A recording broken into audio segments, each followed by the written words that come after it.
The year 1971 was a time of immense tension. In East Pakistan, a brutal crackdown had unfolded, leading to a humanitarian crisis of unimaginable scale. Millions of refugees poured across the border into India. Their stories were harrowing, tales of suffering that stirred the conscience of a nation. India could not stand by and watch. The political situation grew more volatile with each passing day. The world watched, holding its breath, as two powerful nations edged closer to a full-blown conflict that seemed tragically inevitable. At the heart of Pakistan's military strength lay the port city of Karachi. This was not just a commercial hub, it was the nerve center of the Pakistani Navy. It was also home to the nation's primary fuel reserves, the lifeblood of its war machine. To strike Karachi was to strike the very heart of the enemy. However, the city was considered a fortress, heavily defended by air and sea. Launching such an audacious assault seemed almost unthinkable to many international observers who underestimated its capabilities. Yet, behind the scenes, a bold plan was taking shape. The Indian Navy had recently acquired new Osa-class missile boats from the Soviet Union. These vessels were small, fast, and packed a powerful punch with their Styx anti-ship missiles. This was new technology, largely untested in live combat. Indian naval strategists saw an opportunity and began to devise a plan that was as daring as it was brilliant. The idea was to use the cover of darkness and the element of surprise. The sailors and officers knew the stakes were incredibly high. On the night of December 4, 1971, the plan, codenamed Operation Trident, was set into motion. 3 Vidyut-class missile boats steamed out under cover of night.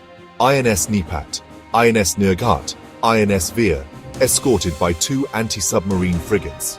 They moved under the cloak of darkness, maintaining complete radio silence to avoid detection. The sea was calm, but the tension on board was palpable. Every sailor knew their mission: to sail into the lion's den. They were heading for Karachi, nearly 250 nautical miles from the nearest Indian port, well outside the range of their own air cover. It was a high-stakes gamble, relying on speed, stealth, and shock. As the strike group approached Karachi, their radar screens lit up with enemy contacts. The moment of truth had arrived. The first Styx missile was fired by INS Nirghat, screaming through the night sky towards its target. It struck the Pakistani destroyer PNS Khyber with devastating force. The ship was crippled and engulfed in flames. It eventually sank, taking over 200 sailors with it. The attack was so sudden the crew thought they had been hit by an aircraft. They had no idea a naval force was operating so close to their heavily defended home port. The secrecy of the Indian plan was complete. The Indian missile boats continued their relentless assault. INS Nipat fired 2 missiles. One hit the cargo vessel MV Venus Challenger, carrying ammunition. The other struck the destroyer PNS Shah Jahan. The ammunition ship exploded in a spectacular fireball. The world was still processing the shock of Operation Trident when the Indian Navy decided to strike again. The Pakistani High Command was convinced India would not dare another attack so soon. They believed the first assault was a lucky shot, a one-time event. They reinforced their air defenses, assuming any future threat would come from the sky. That underestimation created the perfect opportunity for a follow-up mission. India knew a second swift attack would be as devastating psychologically as physically. Thus, Operation Python was born. On the night of December 8th, just 4 days after the first raid, a different Indian strike group set off for Karachi. The force was led by the missile boat INS Vinash, accompanied by 2 frigates. Their objective: finish what Trident had started and inflict maximum damage on Karachi's remaining assets. The sailors on this mission were acutely aware of the heightened risks. The enemy was now on high alert. Surprise, the key from the first attack, would be much harder to achieve. As INS Vinash approached the harbor, it detected a group of ships near the coast. The boat's commander, without hesitation, ordered the launch of all 4 of its Styx missiles. The missiles streaked towards their targets in the darkness. One slammed into the Kamari oil refinery, causing a massive explosion and fire.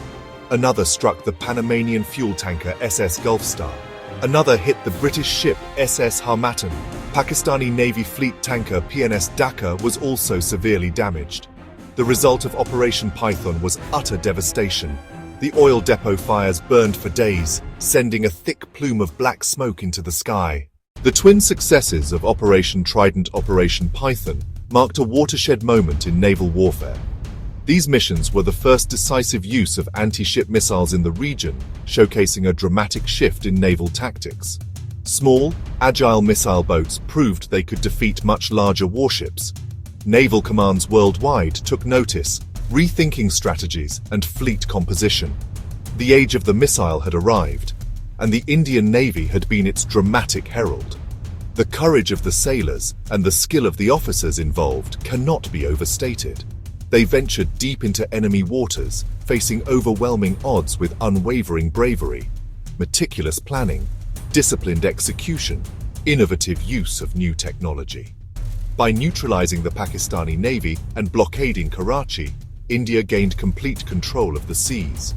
This naval supremacy prevented attempts to reinforce or resupply East Pakistan, accelerating their eventual surrender. To commemorate this incredible achievement, India celebrates Navy Day every year on December 4th. Ultimately, the 1971 war transformed the Indian Navy into a formidable blue water force. The legacy of Trident and Python is one of audacity, innovation, and victory. The story of those daring raids remains an inspiring chapter in military history, a testament to what can be achieved with bold strategy and indomitable spirit.